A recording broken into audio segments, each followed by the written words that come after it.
Bien, el día de hoy tenemos dos temas. Uno es la multicolinealidad, que ustedes tuvieron que haberlo visto supongo hace 8 días, hace 15 días. Y el otro son los errores de especificación, que pudieron haberlo visto hace 8 días. Bien, entonces la multicolinealidad con el profe Julián se tiende a ver de manera más profunda en el tercer corte y se deja como un supuesto en el segundo corte. Pero, si recuerdan, las monitorías que hicimos en el segundo corte sobre los supuestos, yo les explicaba que la multicolinealidad refiere, supongamos acá que es un beta, beta 1, beta 2 por x2 y beta 3 por x3. Vamos a el error por acá.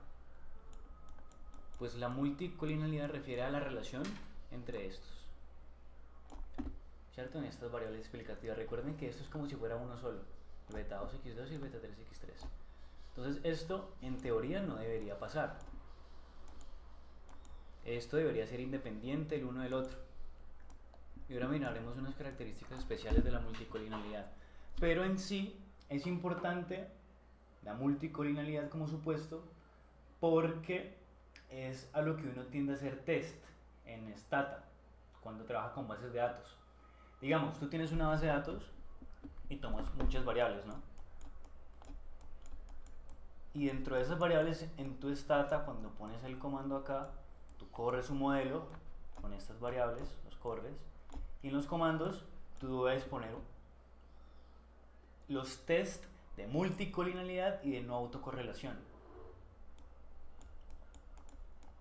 El test de multicolinealidad, pues el más conocido es BIF, es uno de los más conocidos y más utilizados. Ahora lo explicaré. Pero en teoría es lo que uno tiende a hacerle test. Si tú no le haces test a estas cosas, a estas bases de datos, todas tus bases de datos van a tener errores de especificación, van a ser mal estimadas. ¿Por qué? Porque tú le estás diciendo aquí que esto es independiente, o digamos que la teoría lo asume como independiente, pero tú esto verdaderamente lo compruebas cuando le haces los test. ¿Listo? Y lo mismo pasa con la multicolinealidad y lo mismo pasa con la autocorrelación.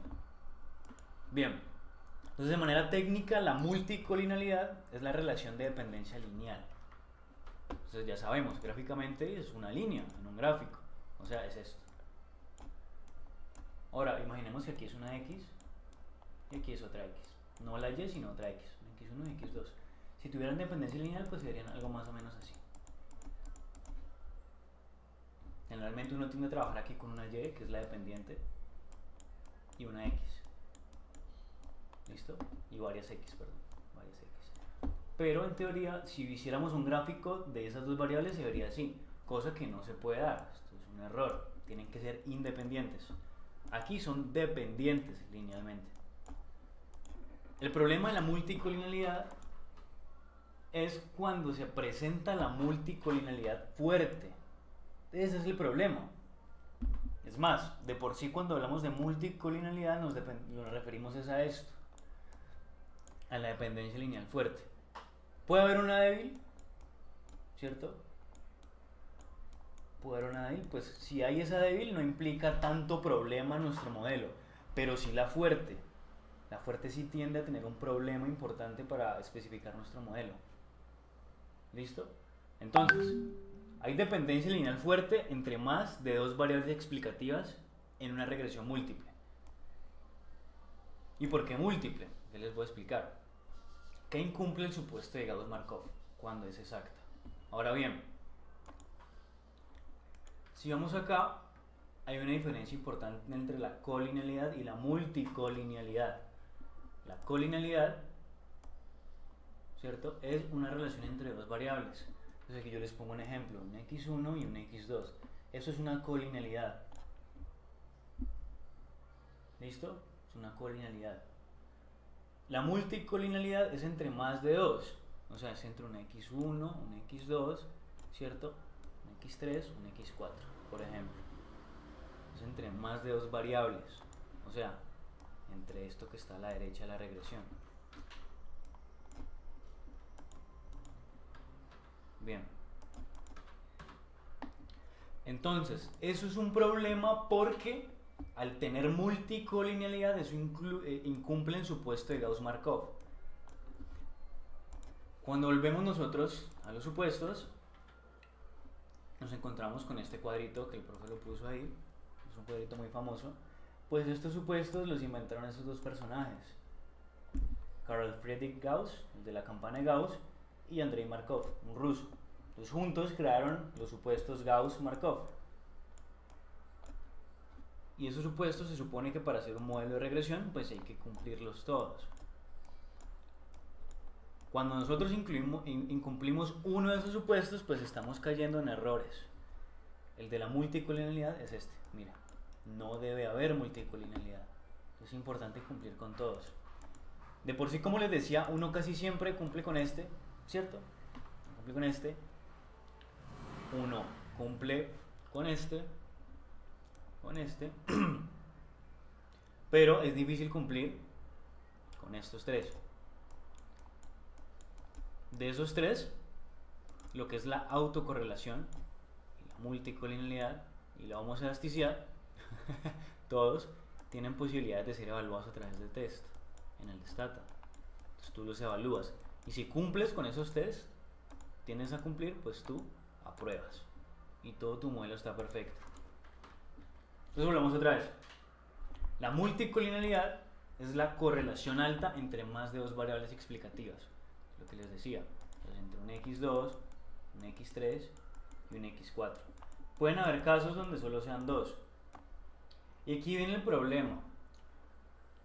No sé si Julián lo haga ahora, pero generalmente, aunque sean solo dos variables, y aunque técnicamente esto sea colinealidad, no multicolinealidad, solo colinealidad, nosotros tendemos a decir que hay multicolinealidad. ¿Por qué? La verdad no sé. Quizás, pienso yo, porque uno hace test de multicolinealidad. No hay test de colinealidad. ¿Sí me hago entender? Siempre se evalúa como el conjunto de todo. Entonces, si hay una pregunta, y en esa pregunta varias opciones de respuesta, ustedes ven que hay una relación entre un x2 y un x3, por ejemplo, o sea, hay colinealidad, y a usted le aparece aquí colinealidad, y le aparece acá multicolinealidad, puede ser cualquiera de las dos. Yo me atrevería a decir que es la primera, por ser más técnicos. ¿Listo? Pero probablemente también sea la segunda. Entonces no sé si el profe les haya especificado eso, cómo les va a evaluar. Si ustedes encuentran solo, por ejemplo, si encuentran solo multicolinealidad, pues entonces es esa, porque es la más cercana a la colinealidad, que será la respuesta correcta. ¿Listo? Pero hay muy pilas con eso. ¿Listo? Me preocupa que pues como no son conceptos tan claros, no son tan diversos, pues puede darse esa confusión. Pero en teoría yo les explico todo, ¿listo? Y ustedes cuando estén enfrentando el examen ustedes deciden, pero ya saben que es entre una de esas dos, cuando hay relación lineal entre dos variables. Bien, entonces por ejemplo aquí tenemos esto que está aquí. ¿Qué estamos tratando de decir aquí? Que nuestro x1, o sea, un x1 aquí, pues este modelo está mal especificado, supongamos que sea x1 aquí, nuestro x1 está compuesto de 2 veces x2. ¿Listo? Entonces tenemos aquí varias observaciones. Observación 1, observación 2, 3, 4 y 5. Supongamos que sea a lo largo del tiempo, es decir, un observador viene y el día 1 examina qué pasa con la variable x1 y qué pasa con la variable x2. El segundo día viene y mira qué pasa con la variable x1, qué pasa con la variable x2. Y así sucesivamente por estos 5 días. Bien. Entonces llegó el día 1 el observador, ¿cierto? Apuntó lo que vio y encontró que x1 valía 2 y x2 valía 4. Llegó el día 2, ¿cierto? Encontró que x1 valía 3 y x2 valía 6. Llegó el día 3, encontró que x1 valía 4 y x2 valía 8. Entonces él ya empezó a dudar, porque él se dio cuenta que x2 se comportaba muy similar a x1. Es decir, es como si x2, aquí está mal especificado, fuera 2 veces x1. Fuera 2 veces x1. Es decir, fuera exactamente 2 veces x1. Esto sería multicolinealidad perfecta. Y aquí está mal especificado. Aquí sería 2 veces x1.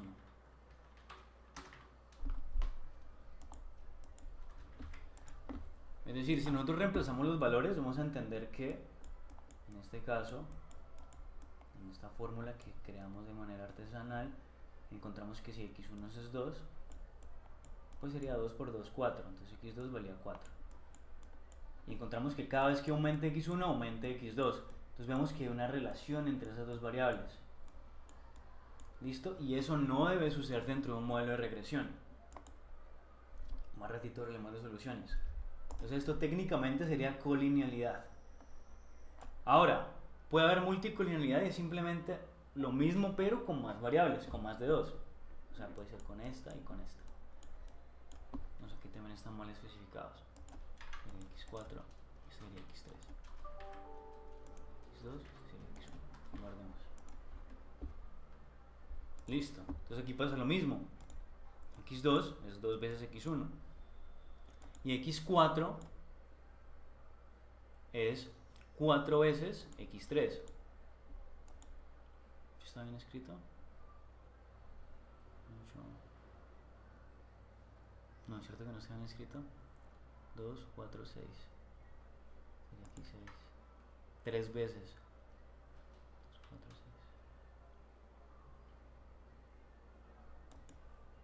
6. Ajá, sería 2, 4, 2, 8. Sí, sí, estaría bien escrita. Ajá, sí, sí. Entonces aquí vemos algo exactamente igual, es decir, si nuestro x3 es 2, tendríamos 2 por 4, entonces 4 por 2 es 8. Y hay una relación entre estas dos variables. Entonces eso es algo que no queremos. ¿Listo? Esta es 4 veces x3. Es 4 veces x3 para cada una de las observaciones. Y es algo que no queremos. Deben de ser independientes. Entonces miren aquí, por ejemplo. Y eso es un concepto que les van a evaluar. Recuerde que colinealidad es lo mismo que multicolinealidad, pero solo con dos variables. Entonces no se confunda por eso. Si nosotros tenemos estas dos variables y esas dos que están acá, nosotros podríamos decir, por ejemplo, que cuando esta es 1, es 0, cuando va de 0, c es 1, ¿cierto? Si aumentara, se convertiría a 1 y acá se convertiría a 3. Y si miran la relación que hay, estas son paralelas. Estas dos variables son paralelas. Es decir, si esta sigue creciendo por acá, pues esta va a seguir creciendo por acá. Y tienen una relación de paralelismo o linealidad. En cambio, hay variables que no son exactamente iguales. Por ejemplo, acá divergen estas dos variables. Y divergen en diferente medida. Es decir, si ya crece hacia acá, hay otra variable que va a crecer diferente con diferentes proporciones y con diferente pendiente. Entonces va a tomar valores diferentes. Eso se llama ortogonalidad. Es decir, tienen una representación gráfica ortogonal. Y lo ortogonal es lo contrario, por así decirlo, a lo paralelo. Entonces, lo ideal es encontrar relaciones ortogonales. Eso es lo ideal. Por ahí hay una parte del PDF que habla de esto, pero pues no lo representan gráficamente y no hablan de los paralelos para pues hacer esa contrastación. Pero recuerden, si es multicolinealidad, el supuesto, perdón, de no multicolinealidad, lo ideal es tener una relación ortogonal. Recuérdenlo siempre. Cuando son colineales, pues van a ser paralelas porque van a ser lineales. ¿Listo? Aquí tenemos el teorema de Gas-Markov y aquí venimos con un problema de multicolinealidad. Y voy a explicar por qué es un problema dentro de las matrices. Si recuerdan, ya vimos matrices hace unas monitorías pasadas. Entonces, si recuerdan, nosotros necesitamos estimar nuestro beta a través de las matrices. Recuerden que tenemos una matriz X por acá, tenemos una matriz beta, tenemos una matriz por acá del error y tenemos una matriz de los yes. Ahí tenemos todas las variables. Pues nosotros al resolver todo esto, nosotros encontramos nuestro beta estimado, que es como nuestra ecuación. Es decir, son los valores que van a tomar las X. Como si pusiéramos cajoncitos acá. Nuestro Y. Y estamos estimando qué valor va a tener el beta aquí, qué valor va a tener el beta acá. Y así para cada una de las observaciones. ¿Cuál va a ser su valor dentro de nuestra regresión? ¿Cuál va a ser su beta? Y esta es la fórmula. Dentro de esta fórmula nosotros tenemos X el inverso de X traspuesto de X, que no es otra cosa que sacar una división en forma de matrices. Esa es la forma de escribir divisiones. En matrices no hay divisiones como las conocemos, que es así, por ejemplo, es una división fraccionaria, sino que las divisiones son así como están acá, de forma lineal con el exponente menos 1. Y eso pues es otra forma de escribir esto. Es una división. Ahora, hay una condición de las matrices y probablemente esto lo vean más a profundidad en econometría 2. Y es que nosotros necesitamos hallar el determinante de una matriz y debe de ser 0. ¿Qué es el determinante? Es simplemente tomar esto, multiplicarlo y restarle esto que está acá dentro de nuestra matriz. Eso, si da 0, como aquí, es decir, 4 por 0, 0, 0 por 2, pues es 0, y aquí igual, 0 menos 0, pues da 0. ¿Listo? Aunque en realidad puede haber otro número acá, ¿no? No simplemente puede haber un 2, por ejemplo, entonces sería 4 por 2, 8, 8 por 10, 16, y aquí da igual, entonces 16 menos 16, pues nos va a dar 0. Ese 0 que está acá es el 0 que no debemos tener, porque si hay un 0 allí, es decir, este es su determinante, si hay un 0 determinante, entonces no se va a poder dividir. Es como el hecho de que uno no puede dividir sobre 0, pero traducido al lenguaje de las matrices. Cuando tú haces eso en la calculadora te da error, te arroja un error. Pues lo mismo pasa en las matrices, su determinante no puede ser 0. Entonces, si ven estos números que están acá, son iguales a estos que están acá. Eso es resultado de tener multicolinealidad. Entonces ya asociamos cosas. Asociamos que cuando hay un determinante 0, ¿cierto? Es porque hay multicolinealidad. Y al haber multicolinealidad, vamos a incumplir el supuesto. Y aparte no vamos a poder estimar esto porque no lo vamos a poder dividir acá. No se puede dividir. ¿Listo? Entonces yo les puse acá. Se halla el determinante para saber si una matriz se puede dividir, lo cual es necesario para sacar nuestros betas estimados. Esto lo van a ver más a profundidad en econometría 2, como les digo, pero lo importante es tener como una noción de por qué pasa eso a nivel matemático. Bien, también hay consecuencias, ¿cierto? Que ya los veremos en el segundo tema, trataré de ir rápido, y es relacionado con dos cosas, o quizá tres cosas importantes. La primera es que nuestras varianzas van a ser altas. ¿Por qué van a ser altas? Si recuerdan la forma de calcular la varianza, es la suma de cuadrados de residuales sobre n menos k. Esta suma de cuadrados residuales va a ser la diferencia, ¿cierto?, entre lo que estimamos, o sea, lo que puede predecir el modelo y lo que verdaderamente predice. Si recuerdan, era la distancia. La distancia es acá de los puntos. La distancia está hacia nuestra regresión. ¿Listo? Este sería el error. Todo este pedazo hasta acá. Si esta es la predicción y esta es nuestra regresión, pues nuestra regresión predeciría esto, pero en realidad es esto lo que está sucediendo en la vida real. Entonces esa distancia, esta distancia aquí acá, En la suma son los errores. Y si suman todos los errores, pues se obtiene la suma de cuadrados de los errores o suma de cuadrados de los residuales. Es lo mismo. Entonces tú al tener esto y al tener más variables, vas a tener más numerador en esta división para hallar la varianza. ¿Sí me hago entender? Todo esto aquí arriba va a aumentar, por lo que acabamos de explicar ahorita. Van a haber más variables, van a variar más, van a haber más varianza, van a haber más errores, y esto va a aumentar. O sea, al aumentar, todo esto nos va a dar más alto, toda la varianza. Vamos a aumentar el numerador.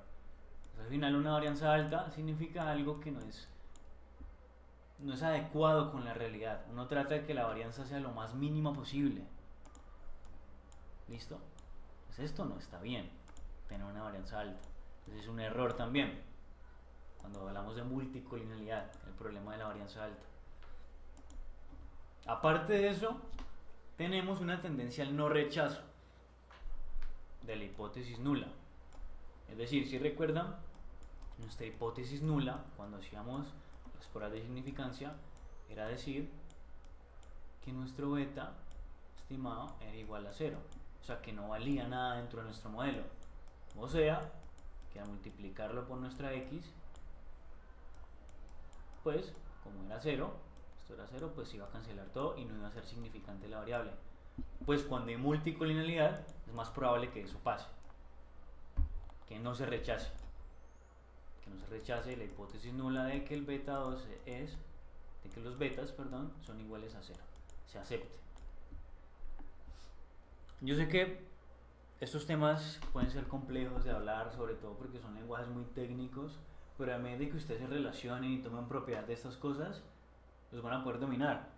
Y van a saber que cuando es hipótesis nula es porque significa esto, cuando es varianza es porque significa lo otro, pero es a medida del tiempo.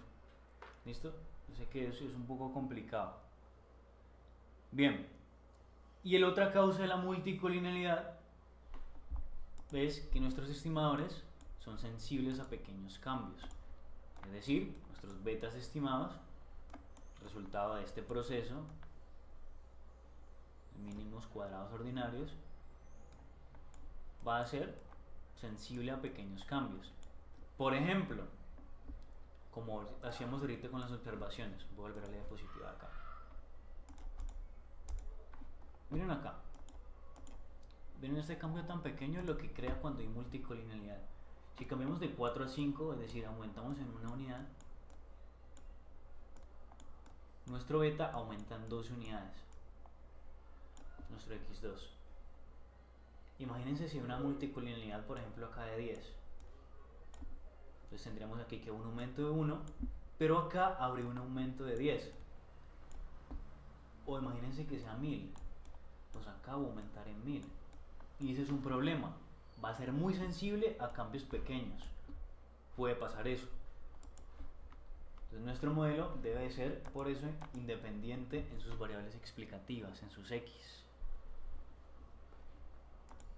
Ahora, ¿qué causa esa multicolinealidad? Pues es sencillo. Y hay varias razones de por qué puede pasar eso. Una de esas razones es incluir variables explicativas que se construyen a partir de otras. Entonces, por ejemplo, acá tenemos el PIB, ¿no? Ya saben que el PIB es todo lo que produce un país. Y con este PIB, lo que hace el DANE es construir el PIB per cápita. ¿Cierto? Entonces este y este siempre van a estar muy relacionados, como si fueran amiguis. Siempre hay mucha relación allí. Si uno aumenta, el otro también. Entonces, si tú en un modelo incluyes el PIB y también incluyes el PIB per cápita, pues te va a generar errores de multicolinealidad. Y eso va a ser un problema, como les dije ahorita. Es un problema de especificación. Entonces va a generar todos esos problemas, va a evitar que nuestros betas sean estimados correctamente, van a tener una varianza alta, el modelo va a ser sensible a cambios pequeños y así sucesivamente. Entonces, esa es una causa. Es una causa en realidad teórica, porque tú deberías saber que esto y esto tienen una relación alta. Es una de las, digamos, es una de las ventajas del economista frente al estadista, porque el estadista no tiene mucha teoría económica detrás. Entonces el estadista puede pensar que esto y esto pues son independientes. Y los corre en su modelo y va allá y lo presenta, un jurado, una investigación. Y el momento de exponer, ¡pum! Le tumban la tesis porque esto y esto, le dice el economista que son variables parecidas. Esa es la ventaja que tenemos los economistas frente a los estadistas, a pesar de que ellos también manejan modelos de regresión y hagan predicciones. La teoría, por eso es importante la teoría, no solo la práctica. Bien, la otra razón es que se incluyen términos polinómicos de las variables explicativas. Entonces, por ejemplo, esto de acá. Nosotros tenemos una dependiente costo. Recuerde que dependiente no es la que sea y, es eso, es la que esté solita, esa es la dependiente. Y miren que acá las x pasan a ser y. Si lo ven, y1, y2, y3, pero es como si fueran nuestros x1, x2, x3, simplemente otra sigla, otro símbolo, pero es técnicamente lo mismo. Esta sigue siendo nuestra dependiente y estas nuestras independientes. Entonces, uno de esos errores para obtener multicolinealidad es tener términos polinómicos. Y ustedes recuerdan del colegio, ustedes tienen monomios, binomios, trinomios y polinomios. Los polinomios son cuando hay varios términos. Esto es un término, esto es otro término, esto es otro término y esto es otro término. Entonces, cuando hablamos aquí de incluir términos polinómicos de las variables explicativas, es como si estuviéramos diciendo que este que está acá,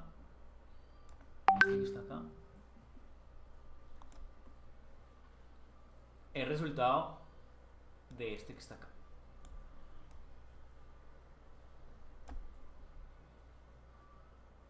¿Listo?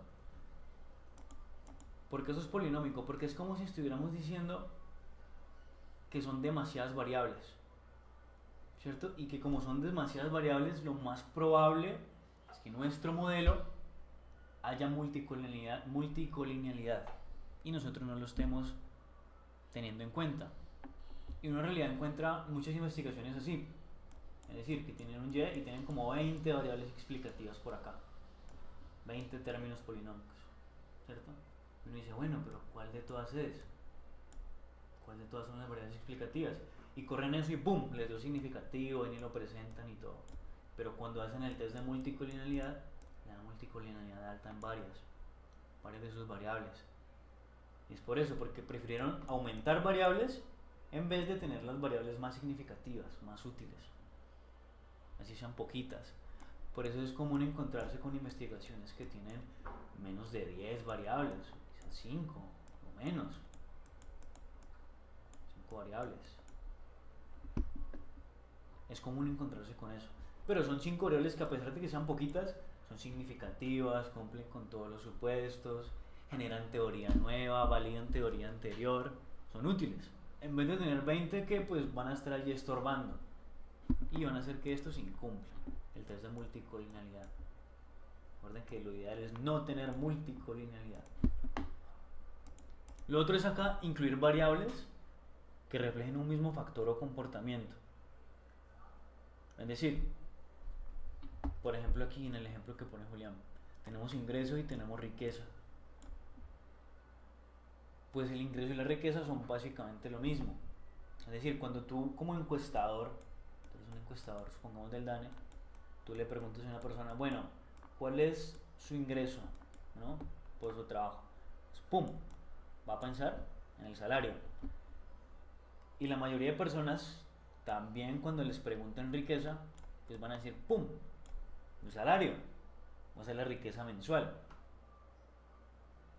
Entonces, esas dos variables reflejan un mismo factor, un mismo comportamiento. Bien, el otro problema que puede generar multicolinealidad es tener más variables que muestras.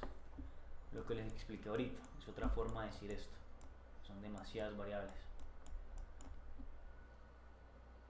Lo que pasa es que aquí estamos teniendo en cuenta no solamente que hayan demasiadas variables, o sea, demasiados Ks, demasiados parámetros, Recuerden que cuando hablamos de parámetros hablamos de betas, sino también que estos betas son más que las observaciones.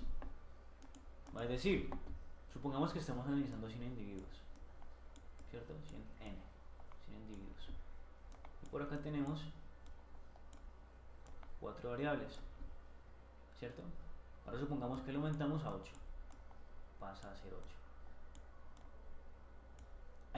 Quizás hay muchas de esas variables que se presentan en poca cantidad. Y esto pasa mucho con las encuestas del DANE y la HEID, con la que ustedes probablemente trabajen luego. La gran encuesta integrada hogares, voy a dejarlo por aquí. Una base de datos del DANE muy reconocida. Pues hay encuestas de la HEID, hay variables de la HEID que incluyen datos muy mínimos. Por ejemplo, el número de transexuales en Cali, por dar un ejemplo. Si uno va y mira esas bases de datos, son muy poquitos. Estamos hablando de 10, 15 personas en ciertas áreas. Son muy poquitos. Cuando uno esto lo incluye entre un modelo, no te va a dar significativo. Pero como tú lo estás corriendo con todo este mezcolado de variables, ¿cierto? Y al tener más variables, pues tu valor va a aumentar. Pero es un aumento que es, por así decirlo, falso. Tú deberías incluir las que verdaderamente son, y que tú en tu pensamiento y en tu lógica dices, estas me van a afectar mi modelo, y no incluir por incluir. Entonces, eso es un problema, cuando hay más variables que observaciones. Por lo que les expliqué, muchas variables que pueden tener pocos datos. Y lo otro es incluir variables con rangos cortos. Por ejemplo, las dicotómicas. ¿Qué es una variable dicotómica? Es una variable que mide características. Por ejemplo, es decir, generalmente se utiliza para medir el sexo, ¿no? Son las DAMI, se llaman las variables DAMI. Ustedes lo verán en el segundo corte. Entonces, una variable DAMI te dice a ti, por ejemplo, que si tú eres un hombre, ¿cierto? A través de números, es decir, el programa lee solo números, te vamos a dar un valor de 1. Y si eres mujer, te vamos a dar un valor de 0, por ejemplo. Entonces el modelo va a entender esto. Entonces un hombre 1, mujer 0. Y va a decir, bueno, si es hombre, ¿qué pasa con las demás variables? Si es mujer, ¿qué pasa con las demás variables? Pero lo va a entender así. Esto también trae un problema de multicolinialidad porque son valores bajitos. Y si tú llenas estos de AMIs, un modelo lleno de AMIs es un modelo que probablemente tenga multicolinialidad. Y eso ya sabemos que es un problema, ¿cierto?, dentro de nuestro modelo. Otro de las dummies, pues no así, son variables categóricas en realidad, son los estratos socioeconómicos. En basis va de 1 a 6. Son variables cortas. Y pasa lo mismo, cuando tú llenas tu modelo de variables categóricas y solo tienes categóricas 1, con variables 1, 2, 3, 4, pues eso también va a generar multicolinialidad para todas las observaciones. Y va a ser un problema a la larga. Entonces lo ideal es tener datos que sean amplios. Y el ingreso es un muy buen dato para eso. Porque tu ingreso puedes tener ganando $1 y puedes estar ganando 100 millones de pesos.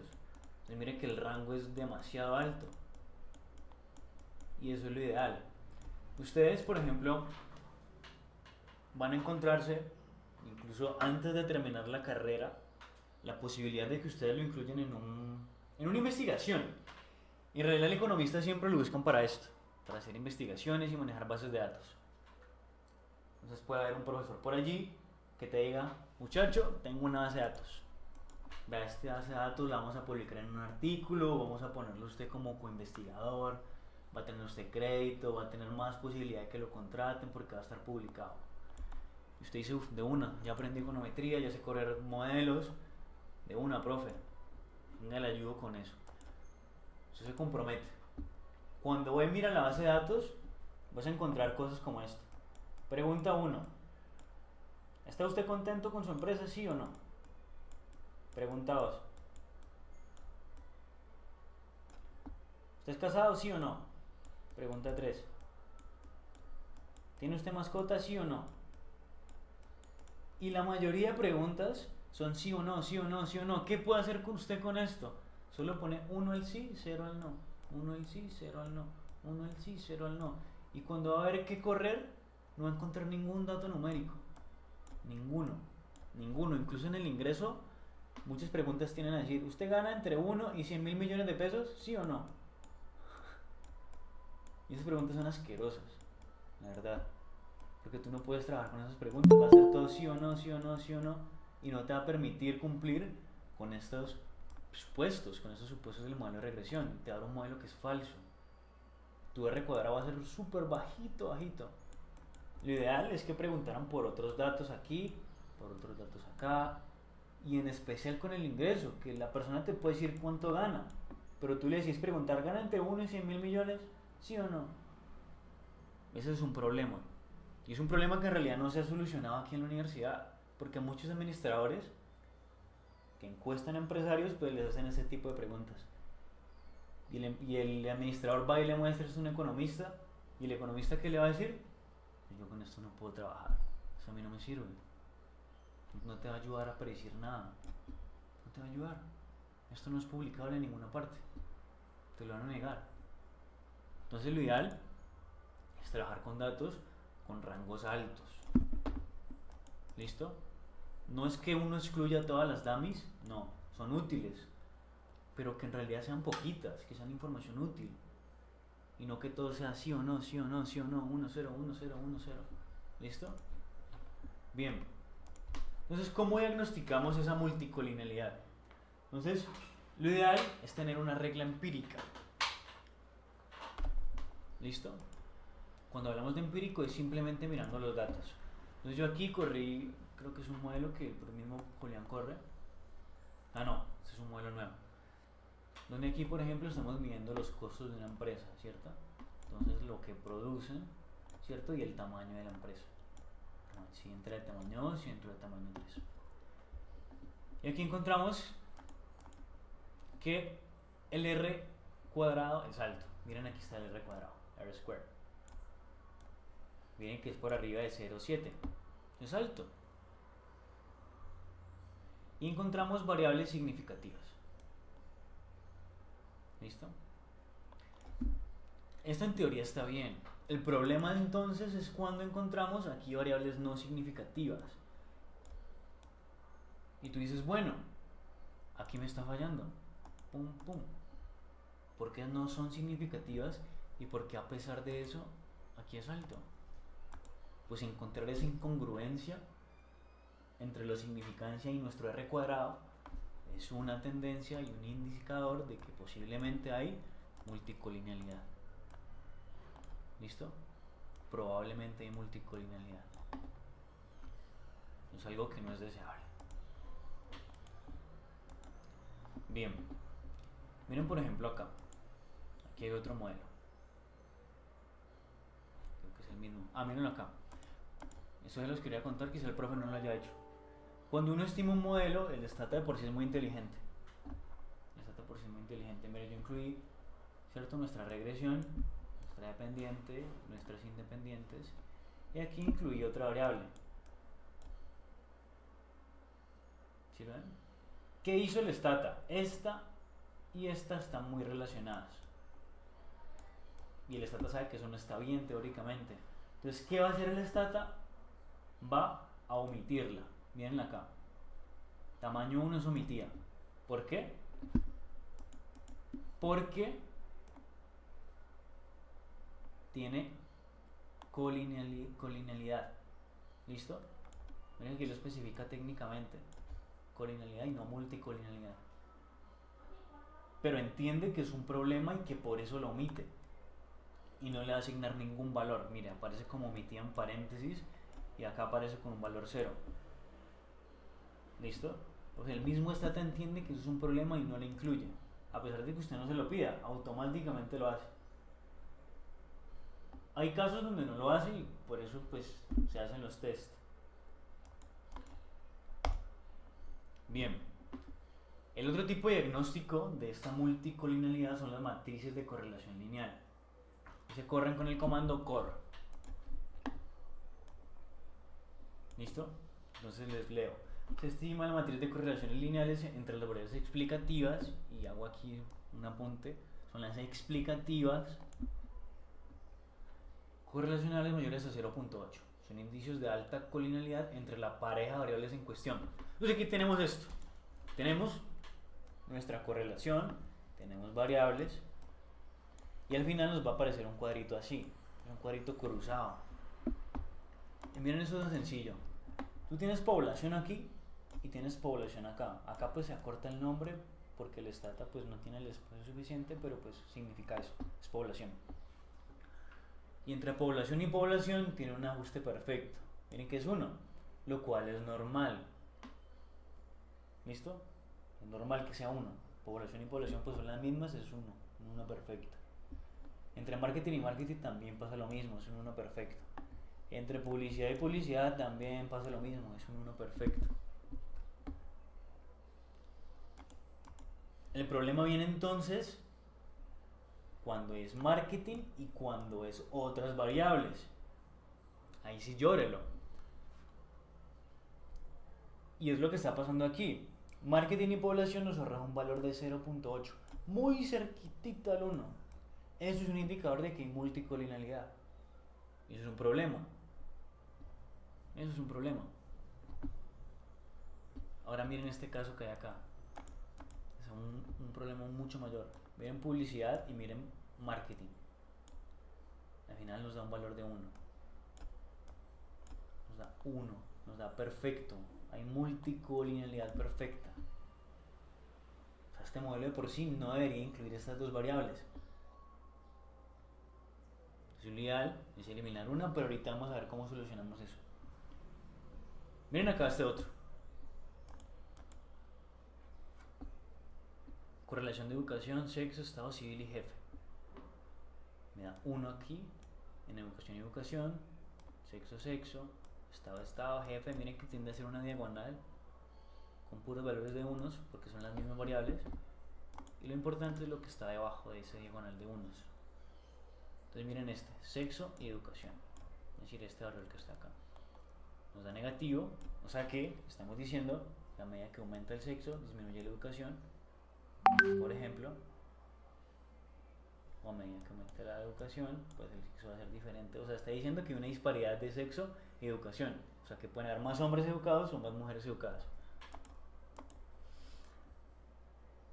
Pero lo importante es entender que los valores de aquí son muy lejanos del 1. Recordemos, ahora es importante recordar teoría. Recordemos que la correlación va entre -1 a 1 positivo. Si es -1, es una correlación lineal negativa, pero que es perfecta, y eso es un problema. Si es 1, es positiva, y también es un problema. Lo ideal es que sea muy lejano a ese 1. El profe acá nos dice, deben de ser valores mayores a 0.8. O sea, este, por ejemplo, no cumple. Este no cumple, este no cumple, y este menos que cumple. Mientras que acá, voy a ponerlo más grande, este cumple, porque son valores pequeñitos, este cumple, y este cumple. Este modelo estaría bien especificado, todo este modelo. Mientras que el de acá no. El de acá no. En rojo. Ahora miren algo acá importante. Resulta que este modelo que yo les puse acá, este modelo, es un modelo que trata de explicar las ventas. ¿Y qué hice yo de sapo? Me puse a poner las ventas dentro de la correlación. Entonces, esta es mi dependiente y yo la puse aquí. Y miren lo que me va a pasar. 0.9, 0.8, 0.8. Esto en realidad es deseable. ¿Por qué? Porque mis ventas son mi variable dependiente. Por eso, cuando ustedes vayan a hacer los test, si esta es mi variable dependiente, esta variable no debería estar acá. Esto no debería estar acá. Debería solamente estar estas variables explicativas. ¿Listo? Solo esas. A solo esas se le hace el test de core.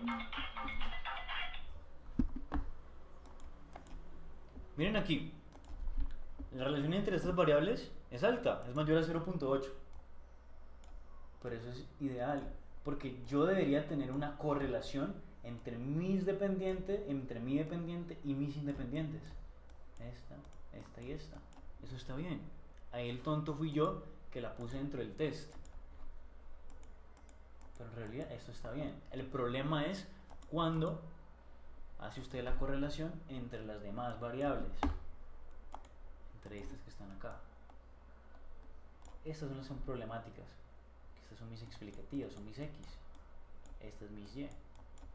¿Listo? El problema no te lo va a impedir, tú puedes hacerlo. Porque tú puedes elegir cuál es tu dependiente, cuáles son tus independientes, etc.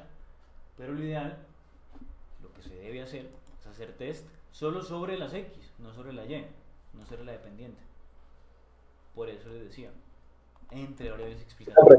Una pregunta entonces, una pregunta. ¿Sí, dime? Entonces, por ejemplo, podemos decir cuando hay no hay colinealidad cuando, digamos, por ejemplo, si dice mayores a 0.8, ¿cierto? Si entonces, digamos, por ejemplo, 0.85, ¿sí habría colinealidad o cómo podríamos interpretar eso? ¿O una Sí, leve colinealidad o cómo podríamos colocar? sí, en realidad habría colinealidad alta.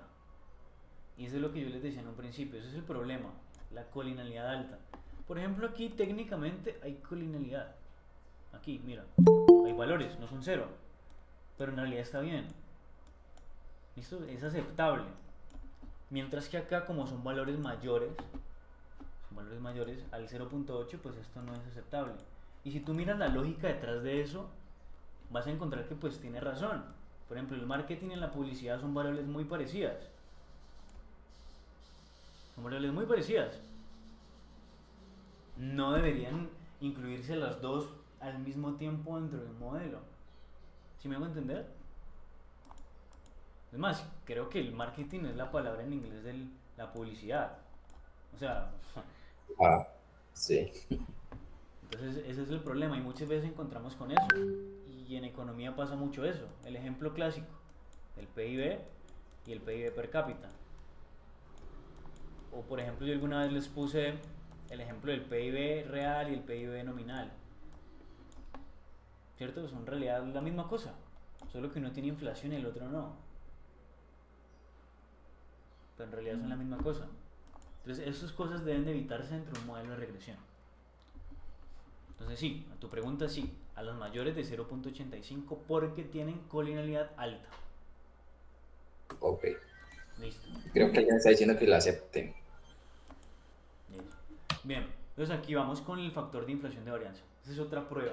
Ya vimos la primera, que es la regla empírica, es mirar los componentes. Ustedes ya saben que dentro de las regresiones son estos. Este, el R cuadrado. Que yo tengo miedo de que Julián les ponga esto, porque yo no le explicaba. Yo le explicaba esto,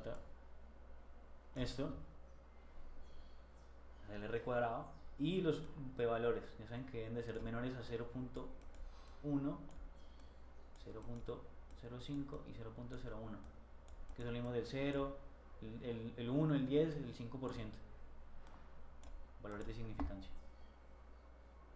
Como máximo debe ser menor a 0.1. Ustedes ya saben esto. Y creo que también hay un video sobre esto que lo expliqué.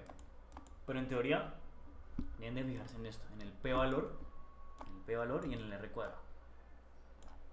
¿Listo? Bien. Otra de las pruebas es el factor de inflación de varianza. El factor de inflación de varianza se corre con el comando BIF y se hace después de estimar el modelo, después de correr el modelo.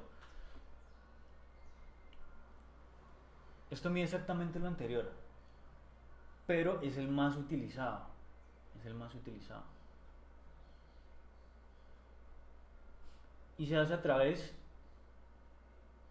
de valores auxiliares. Creo que aquí lo tengo. Voy a buscarlo. Acá está. A través de valores auxiliares o modelos auxiliares. ¿Qué es un modelo auxiliar? Es la forma de cómo funciona el test, ¿no? Uno en realidad no lo utiliza, uno en realidad esto lo construye el programa. Eso no lo hace uno. Mucho más sencillo, pero pues como se debe evaluar y todas esas cosas, pues voy a explicar. Bien, ¿cómo hace el programa? Es algo muy sencillo. lo que hace es despejar el modelo. Sencillamente eso. Si tiene un Y, tiene un beta 1, tiene un beta 2 y así sucesivamente. Pues lo que hace es despejar el modelo. Entonces saca su beta 3, su beta 3x3, y pasa todo esto para acá, ¿cierto? Pasa todo esto para acá. Entonces aquí quedan valores ya despejados y al final queda nuestro x3. Ya sean los procesos de despeje. Aquí como queda acá. Y simplemente despejó. Uno se tiende a confundir porque aquí hay A. A mí me pasaba eso cuando estaba estudiando este tema. En realidad esto es simplemente beta. Es una forma de decir beta 1. Simplemente que con A. Son betas. Las A son betas. Lo mismo. Y al final, a este modelo, rarísimo porque son modelos auxiliares, son creados, hipotéticos, le va a sacar el R cuadrado. Le va a sacar el R cuadrado. Es decir, la forma en que se ajusta a la realidad. Al hacer eso, va a arrojar unos valores que luego los va a poner en esta función que está acá. Sería 1 sobre 1 menos ese R cuadrado que arrojó el modelo. Ese es el test de inflación de varianza. ¿Y por qué el R cuadrado y por qué la varianza? Pues bueno, porque están muy relacionados, el R cuadrado y la varianza. Algo muy similar. Además, nosotros utilizamos la varianza dentro del R cuadrado para saber cuánto se ajusta el modelo. Entonces, lo ponen en este modelo, arroja un resultado y este va a ser nuestro test de inflación de varianza. Miren que aquí hay dos cosas distintas. Este es el FIB, factor de inflación de varianza en español. Factor de inflación de varianza. Acá corre el BIF. Pues es porque este es las siglas en inglés. Variance Inflation Factor. Lo mismo pero en inglés. Les cambian las siglas. Si usted no les corre un modelo porque pusieron BIF, porque pusieron FIB, pues ya saben que porque los pusieron en español. Pero en realidad lo que lo lee es así, en inglés. Entonces, sí se debería aprender estos comandos. De igual manera creo que ustedes no les evalúan Stata, ¿cierto? Todavía no, creo que es hasta el segundo corte. Y ya tienen sus valores de inflación de varianza. Entonces, ¿cómo se interpretan esos factores de inflación de varianza? Después de estimar el modelo, después de que el programa haga esto automáticamente, te va a arrojar aquí unos valores. Se supone que estos valores que están acá, ¿cierto? Deben de estar por debajo del 10. Si están por arriba del 10, significa que hay multicolinealidad. Y este es el test más fuerte, digámoslo así, el que más se utiliza. Entonces ustedes si tienen, por ejemplo, tienen core, lo hacen a ojito con la regla empírica, ¿cierto? Regla empírica. Y luego utilizan el test de inflación de varianza, pues tengan en la cabeza que el test de inflación de la varianza es el que más domina. Es el que más domina. Listo. Entonces ya saben que si es mayor a 10, hay multicolinealidad. Por ejemplo, aquí hay multicolinealidad. No nos sirve este modelo, no nos sirve esta variable. Nos serviría esta y esta. Esta y esta. Estas están bien, estas no. Acá, por ejemplo, esta está malita. Esta está malita y esta no. Esta está mala.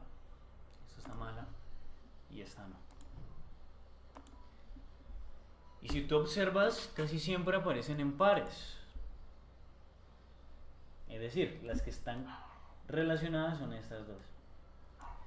Y si tú analizas, por ejemplo en este modelo, este quiere decir el valor absoluto de la edad, es la edad, y la experiencia pues igual muy relacionada. Es decir, lo que tú trabajas es la experiencia, ¿cierto? Y a medida que aumenta tu edad en ese trabajo, pues vas a tener más experiencia. Es normal. A medida que pasen los años, pues tú trabajando en una empresa, pues vas a subir tu experiencia. Entonces es normal que estas dos estén relacionadas y que haya multicolinialidad. Es más, les confieso, este es mi modelo de tesis. Y yo corrí estas dos variables. Entonces, el problema es que yo estaba y creé estas dos variables, me eché una cantidad de horas para crear estas dos variables. Y les hice el test y ¡boom! Me dio malo. ¿Qué debo de hacer yo? Debo de eliminarlas. Debo eliminar al menos una de las dos porque me están significando lo mismo. O borro edad o borro experiencia. Pero no las puedo dejar las dos juntas porque significan lo mismo e incumplen con el supuesto de Gauss-Markov. Bien, acá pasa exactamente lo mismo, creo que es el mismo modelo. Listo. Ahora, lo otro es mirar los valores y signos de los parámetros. Si vamos acá, otra vez a nuestra regresión, vamos a encontrar que algunos son positivos, como por ejemplo esto. Recuerden que si no hay signos es porque son positivos.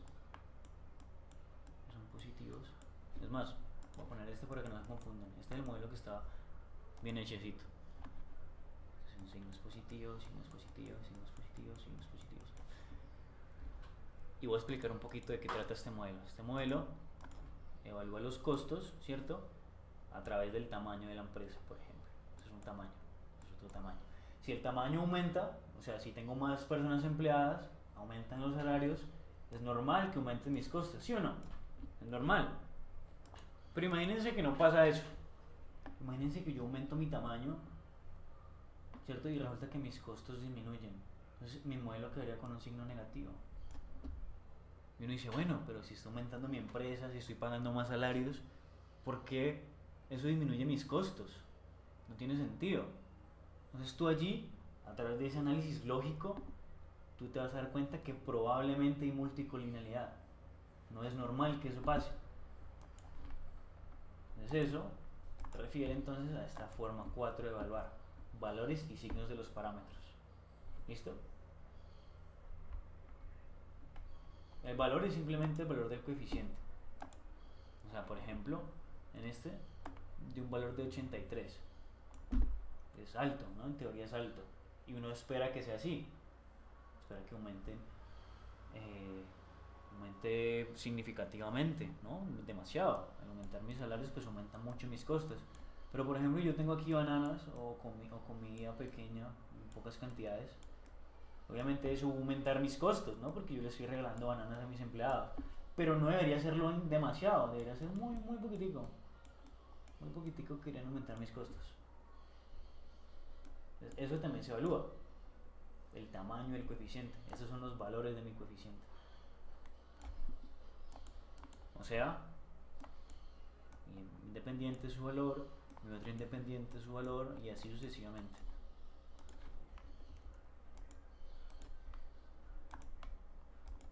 Bien, entonces, ¿cómo se soluciona la multicolinialidad? Pues, primero se evalúa si es un problema, en realidad, si es un problema.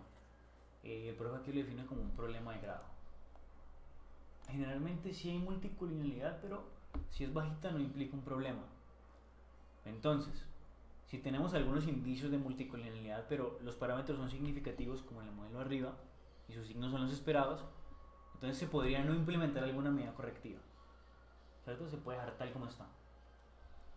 Pero si es grave, si mis signos son diferentes, si mis valores no son los esperados, entonces sí hay que hacer correcciones. O si mi test de multicolinialidad me da alto, sí hay que hacer correcciones. Pues, ¿qué es lo que se debe hacer? ¿Qué es lo que se puede hacer? Lo que se puede hacer es eliminar una de esas variables. Entonces, por ejemplo, en el de marketing y publicidad, pues yo puedo elegir eliminar una. Puedo elegir eliminar publicidad, por ejemplo, y dejar solo marketing, ¿cierto? O en la edad y la experiencia.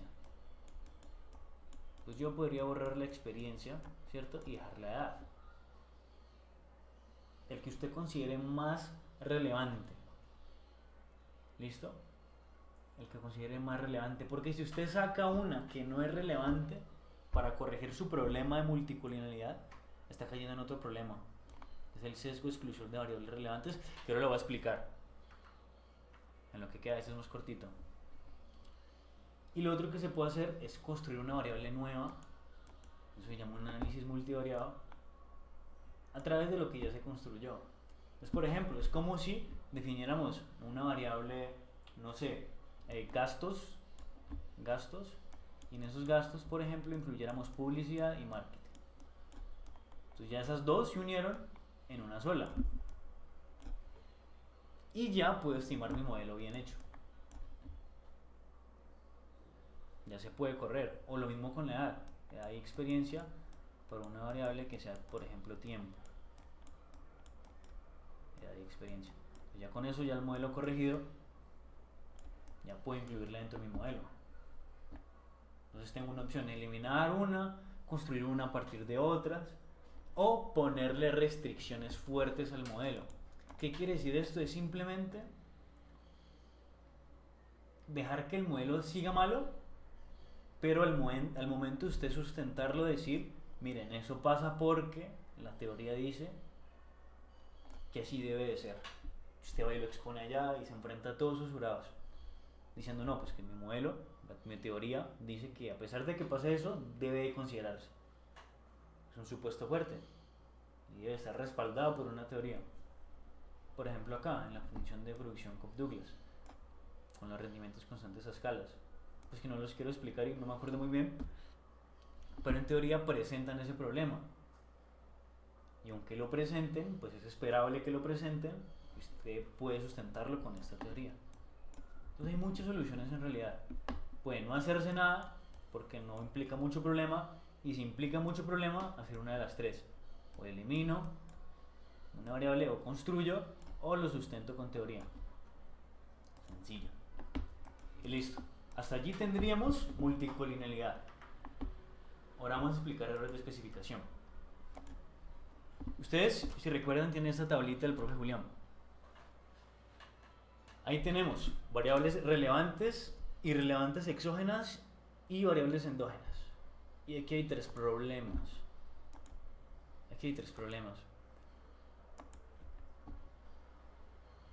Este y este. Son los títulos. Y aquí hay tres características o tres consecuencias de esos problemas. Hay cuatro consecuencias. Y miren que ya las hemos tratado en el problema de multicolinealidad. Ya hablamos de estimadores, hablamos de varianzas, ¿cierto? Y hablamos de inferencia. Son cosas que ya hemos tratado. Solo que aquí están más organizadas. Entonces vamos acá. Primero, para entender esto, al momento de leerlo vamos a encontrarnos con palabras raras. Unas palabras raras puede ser exógenas, endógenas, aunque no debería, ¿no? No debería porque pues ya se explicó. Pero otra palabra que sí es rara y que probablemente no se haya explicado bien es esto: sesgados, inconsistentes, ¿cierto? Que no se ha explicado, pero que constituyen una propiedad de el MCO, de los mínimos cuadrados ordinarios. Que recuerden que los mínimos cuadrados ordinarios es el proceso para hallar nuestro beta. Que esto también lo verán en segunda econometría. Entonces, ¿qué se hace uno? ¿Qué debe hacer uno? Entender primero las propiedades para poder entender este cuadrito. Vamos para allá. Entonces, una de las propiedades de este proceso con el que hallamos los betas es saber que nuestros betas son lineales. Si no son lineales, no se puede utilizar mínimos cuadrados ordinarios. Deben de ser lineales, específicamente en nuestra dependiente y en nuestro error. ¿Listo? Deben de ser lineales, o sea, deben de estar aliados a la 1. Que estén aliados a la 2 no nos sirve. Incumple con esta propiedad del mínimo cuadrado ordinario. Es el proceso por el que llamamos las betas. Ahora, por ejemplo aquí, este es un pantallazo del primer taller. Y quiero que miren algo aquí. Aquí, por ejemplo, tenemos todas las variables lineales. Miren, y, beta 1, beta 2, beta 3 y el error lineales, están elevados a la 1. A pesar de que no está allí, ustedes ya saben que cuando hay un 1, pues se borra y que por eso queda así. Y acá tenemos el y, el beta 1, el beta 2, el error, pero no tenemos el x, el beta 3. Pues esa linealidad dentro de las propiedades del estimador deben darse específicamente aquí en el y y en el u. Si por ejemplo tuviéramos aquí elevado a la 2, pues sabríamos que esto incumple con las propiedades, con la propiedad de linealidad de y y u. Entonces no se podría estimar el beta. ¿Listo? La otra propiedad es la insesgadez. Es decir, cuando el modelo está insesgado. ¿Qué quiere decir sesgo? Quiere decir algo que usted no está viendo. Quiere decir algo que usted está omitiendo. Es como decir, está ciego. Es decir, su modelo está ciego. Y está ciego con la realidad. Y miren que la forma de escribirlo, la forma matemática de escribir este problema de insesgadez, es decir, el valor esperado de mi beta estimado, recuerden que estimado aquí tiene el gorrito, de mi beta estimado, es igual a mi beta poblacional. Es decir, cuando yo hago un beta, mi beta siempre va a ser estimado, porque es lo que yo creo, es lo que yo estimo que va a ser, es el valor que yo creo que tomo en la realidad. Y ese es el beta real, es el beta de la realidad. Es el beta que explica los fenómenos de la realidad. Entonces mi beta estimado debe ser igual a mi beta poblacional, o por lo menos así se espera que sea. Yo este beta estimado lo construyo a partir de una muestra pequeña, ¿cierto? Y esa muestra está dentro de algo más grande que es la población de mis datos. Y creo que esto lo vieron en estadística, la diferencia entre muestra y población. Yo tomo algo pequeño, pum, construyo mi beta, y este beta debe ser suficiente para explicar todos los demás datos que están aquí, en mi beta poblacional. Ese sería el insesgadez. Algo que incumple esto, es decir, algo que no sea igual a mi beta poblacional, es un beta insesgado. ¿Listo? O sea, a partir de una muestra saco un beta, pero ese beta no va a explicar mi beta poblacional real. Ese es un beta insesgado. ¿Listo? Insesgado. Ahora, cuando refiere a eficiencia, significa que la varianza de ese beta, ¿cierto? La varianza de ese beta debe ser mínima. Debe ser mínima. Y es lo que yo les decía antes. Cuando ustedes tienen muchos valores, beta 1, beta 2, beta 3, la varianza tiende a aumentar. Cuando hay multicolinialidad, la varianza tiende a aumentar. Entonces, si aumenta la varianza, no es eficiente mi modelo. Entonces, mi modelo, cuando hablo de mis betas, debe ser lineal, debe ser insesgado y debe ser eficiente. Y recordemos que eficiente refiere a la varianza, insesgada refiere a que explique mi beta poblacional real, y la linealidad refiere a que por lo menos mi variable dependiente y mi error sean lineales. ¿Listo? Esas son las tres principales propiedades. La otra se refiere a que los expliqué antes.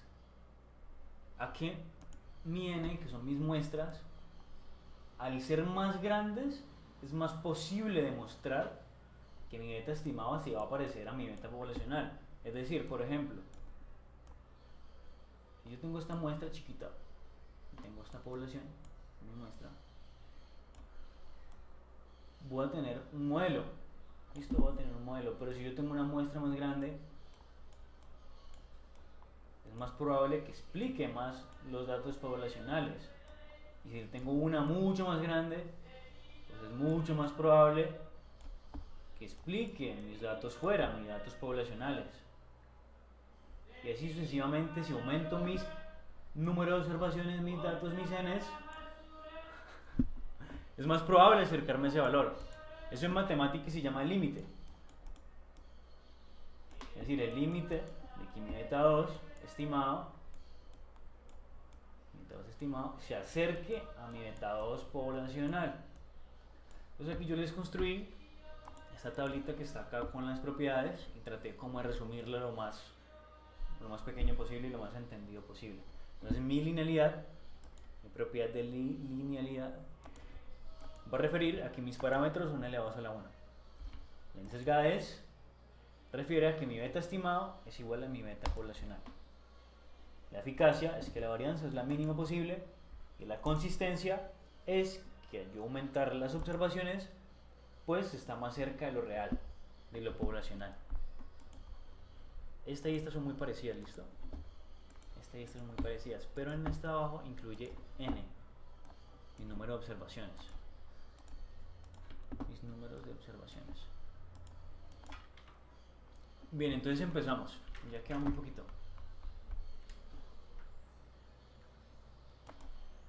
Miren por ejemplo este problema. Ahora podemos leer la tabla. Miren por ejemplo este problema. Tenemos que estamos excluyendo variables relevantes. Es lo que les decía antes. Por ejemplo, si eliminamos una que es una variable relevante, eso es un problema. O sea, una variable importante. Miren lo que pasa cuando yo elimino una variable relevante. Por ejemplo acá, en este modelo. En este modelo yo tengo lo mismo de siempre, ¿no? Los homicidios. Siempre utilizo los homicidios como ejemplo. Los homicidios. Tenemos un intercepto que es beta 1, número de policías que es x2, el narcotráfico que es x3. Imaginemos que yo elimino la variable narcotráfico en mi modelo. Y resulta que el narcotráfico ayudaba a explicar los homicidios.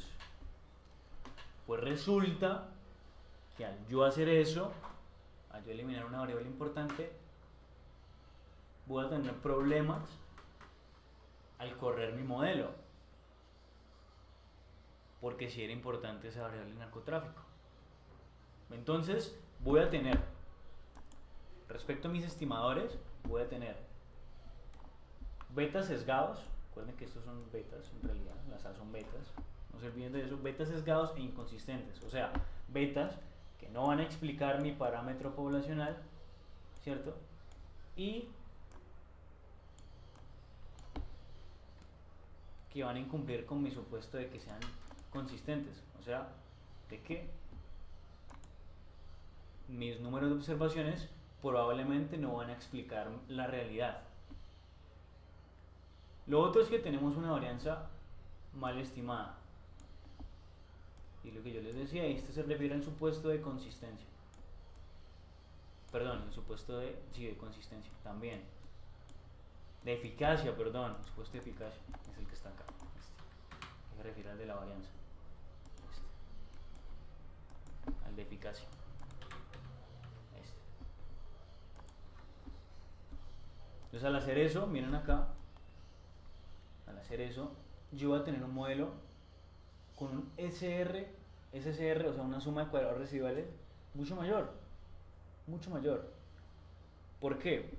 Porque imaginemos esto, si tenemos este modelo y que tenemos varias variables, nos van a arrojar los errores, resulta que unas son más pequeñas que las otras, entonces en conjunto y al sacarles el promedio, me van a dar valores más pequeños, ¿no? Me van a dar valores pequeños. Entre más variables, mi varianza va a disminuir. Y al eliminar una, ¡pum!, solo me van a quedar valores altos. Por ejemplo, al tener solo valores altos, lo que va a significar es que mi varianza va a aumentar.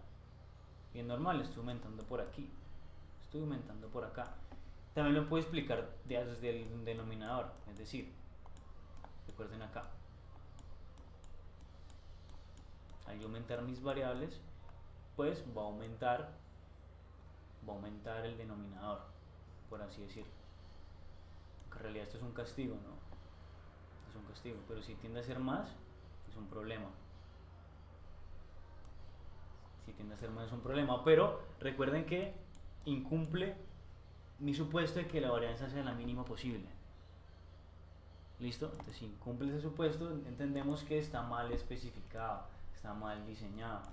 Lo mismo pasa con la varianza de los parámetros. Este es de mi error y este es de mis parámetros, de mis Ks, de mis betas.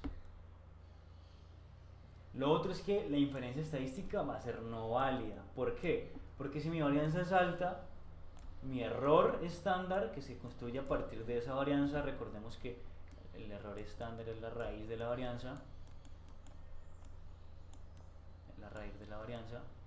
bueno, sería en realidad así, la varianza, perdón, sería así.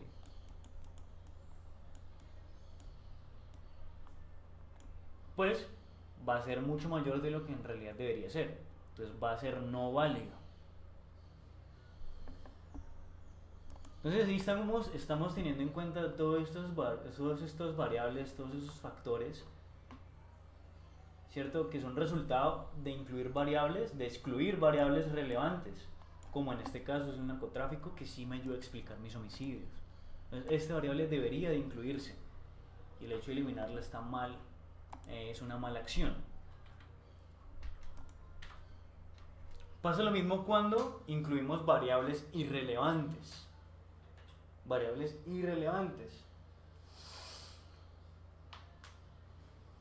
Cuando incluimos variables irrelevantes, por ejemplo aquí en nuestro modelo,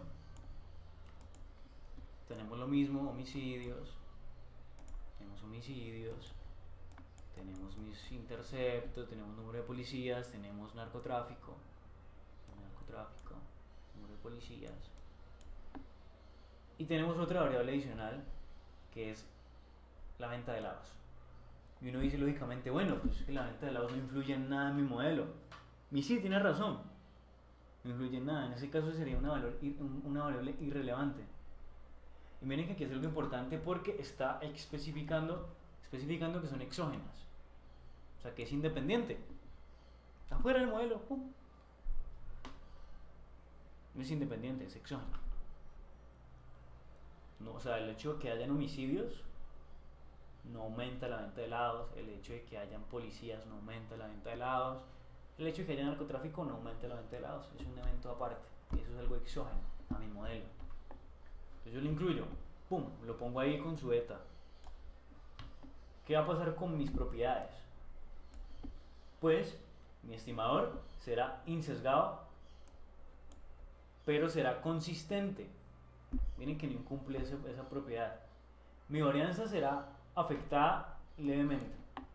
Estamos incluyendo una sola. La varianza del error. La varianza de mi parámetro estará bien estimada y mi prueba de inferencia es válida. Es decir, yo este modelo yo lo puedo correr, perfectamente lo puedo correr y me va a mostrar resultados muy cercanos a lo que hubiera pasado si lo hubiera excluido, al modelo completo, por así decirlo. Van a haber uno que otros errores, pero no va a significar un problema en mi modelo. Y esto generalmente uno lo ve cuando corre el stata. Cuando tú corres stata y le das regresión, voy a ponerla en azul para que se vea mejor, le das regresión, corres tu variable 1, tu variable 2, tu variable 3, la 4, la 5, y luego corres la 1, luego corres la 2, la 3, la 4, y tú miras qué tanto ha cambiado esta primera regresión de esta segunda regresión. Tú vas a encontrar que la primera es diferente a esta cuando estamos trabajando con variables relevantes. Vamos a encontrar que son diferentes, ¿no? En teoría se espera eso, son diferentes, pero cuando se trata con variables irrelevantes no va a variar mucho, va a variar muy poquito. Es decir, si tuviéramos por ejemplo aquí un valor de 0.5, 0.59, ¿cierto? Incluimos eliminamos una variable y nos va a dar 0.6, por ejemplo. En este caso son muy similares. O sea, al ser muy similares, estamos diciendo que no importa. No importa si lo excluimos o lo quitamos, pero siempre se aterriza a través de la lógica, se analiza el problema. Lo ideal es que esta variable no esté, porque pues no explica el modelo. No es relevante, es irrelevante. Pero el hecho de incluirla no invalida mi modelo. ¿Sí lo ven? Se puede perfectamente ir a exponer, por ejemplo. Lo contrario es cuando incluimos variables endógenas. Este sí es un problema.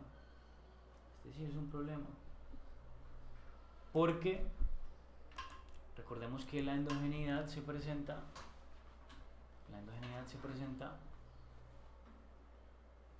cuando dentro de mi modelo hay características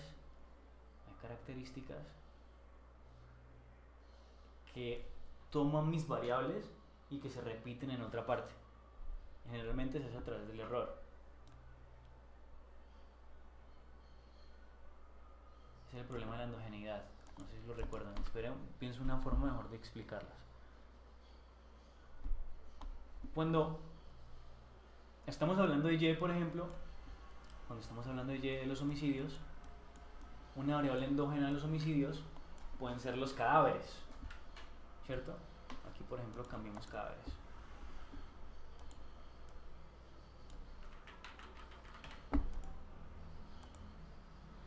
Los cadáveres.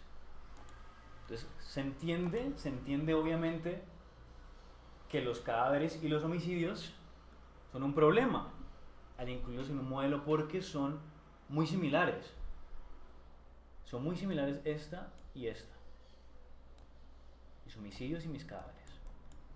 Entonces, al yo incluir esta variable sí me va a generar problemas al momento de estimarlo.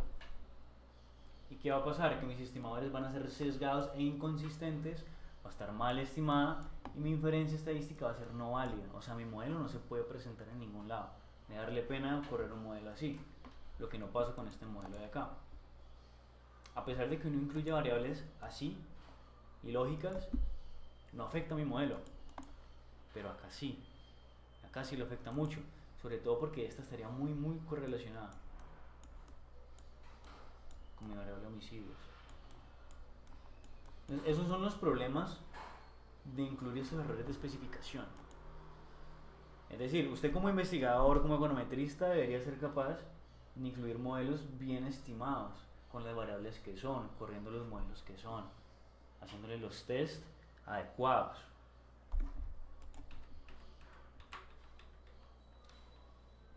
Y una de esas formas de poder llegar a eso es a través de los criterios de selección. Y este es el último tema. Los criterios de selección es una forma de entender cuál de los modelos es el mejor entre una cantidad de modelos, dentro de un conjunto de modelos. Uno de esos modelos es el criterio de Taylor, que se calcula así. Yo sinceramente no creo que el profe les ponga a ustedes a calcular este modelo, pero sí a interpretarlo. Entonces, ustedes tienen, aparte de ese modelo de Taylor, tienen otros modelos. Yo no creo que les ponga a hablar todas estas fórmulas, la verdad. No creo, a mí no lo hizo, conmigo no lo hizo. Las preguntas que vamos a analizar el jueves tampoco lo hizo. Y lo mejor es entonces entender que hay estos modelos que están acá. Y este es el análisis que uno debe entender. Es decir, si yo tengo un modelo de Taylor, ¿cierto? Yo le evalúo el criterio de Taylor. Esto aparece en la tabla. Si yo tengo mi modelo de Taylor, yo voy a entender que es mi mayor.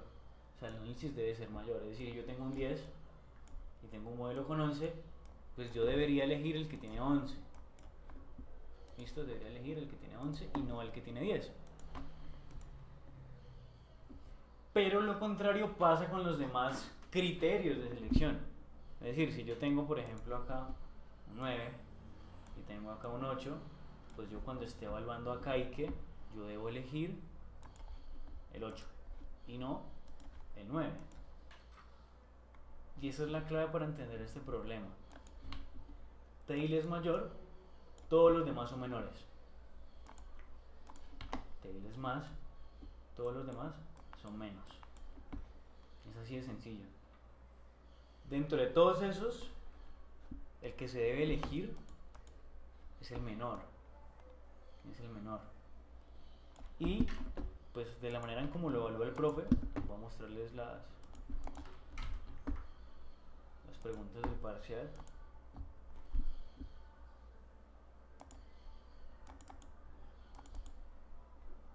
Parcial 3. Este es el 2. Este es el 3.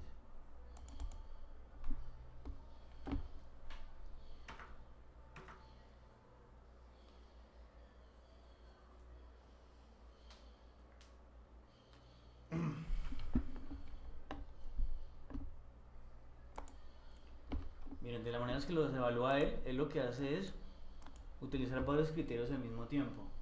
Miren, por ejemplo, esta pregunta 2. Él te pone a ti varios criterios de selección para varios modelos. Y por ejemplo te pregunta, ¿cuál es el mejor modelo? Entonces tú vas a enfocarte en uno de esos criterios y vas a compararlo entre ellos mismos. O sea, tail con tail, tail con tail, tail con tail, tail con tail. Vamos a comparar Schwartz con Schwartz, pero no voy a poner en otro color. Schwartz con Schwartz, Schwartz con Schwartz, Schwartz con Schwartz. Y Akaike con Akaike, Akaike con Akaike, Akaike con Akaike. Y tú vas a elegir entre esos lo que le expliqué ahorita. Va a elegir el mayor de tail, el menor de Akaike, el menor de Schwartz. Por ejemplo, aquí tail es 0.8, aquí es 0.83, aquí es 0.76 y aquí es 0.84. En ese caso mi modelo debería acercarse por acá, por tail debería acercarse al modelo C. Pero es más, yo podría evaluarlo a través del Schwartz. 236, 236, 95, 239, 10, 238, 46, 236, 74 en Schwartz. Es el menor. 236.74. Pues aquí también cumple con Schwartz. Y si yo evalúo mi Akaike, que también debe ser el menor, el único mayor es el tail, mi Akaike es 38.18, 39.81, 40.13, 37.89. También cumple con Akaike. Miren que cumplió con todos.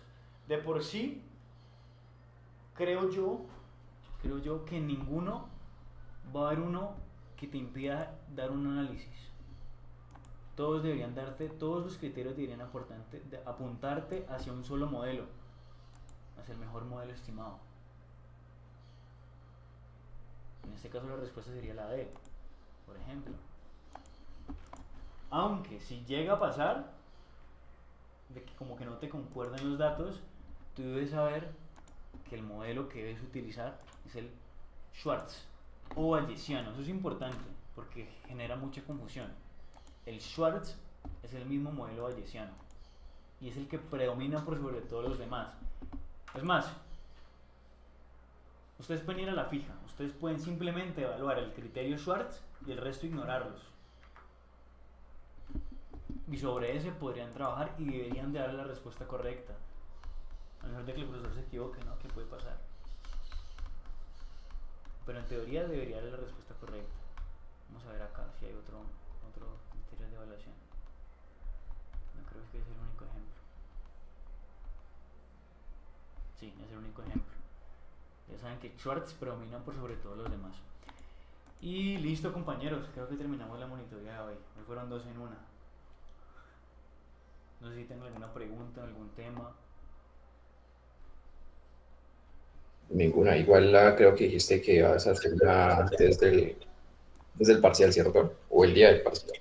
Sí, voy a hacer la 3 sobre el parcial. Ahora no sé si pueden asistir, porque es que la vez pasada asistieron solo 3 personas. En comparación de la vez pasada que asistieron como 10. Quisiera que asistiera más gente. No sé si quieran hacerlo presencial o virtual. Estoy a disposición de ustedes. Pues eso tocaría preguntarlo al grupo porque pues decidirlo así nomás está como Sí. grave. A mí me gustaría que fuera presencial, más que virtual. Siento que hay más armonía, siento que es mucho más rápido, se puede preguntar. Sí, sería mejor así. Y pues entonces en esas quedamos, compañeros. No sé si tengan algún otro tipo de duda. La verdad no. Listo, entonces. Perfecto. Bueno, pues. De las cosas que debo hacer de entregar a facultad es una hoja con las firmas de ustedes. No sé si me podrían ayudar con eso el jueves, que asistan a la monitoría presencial. La verdad se los agradecería mucho si pudieran ir. Ok. ¿Cuándo es que es, profe? El jueves, ¿sí o no? Es el Es que, profe. El jueves de 4 a 6.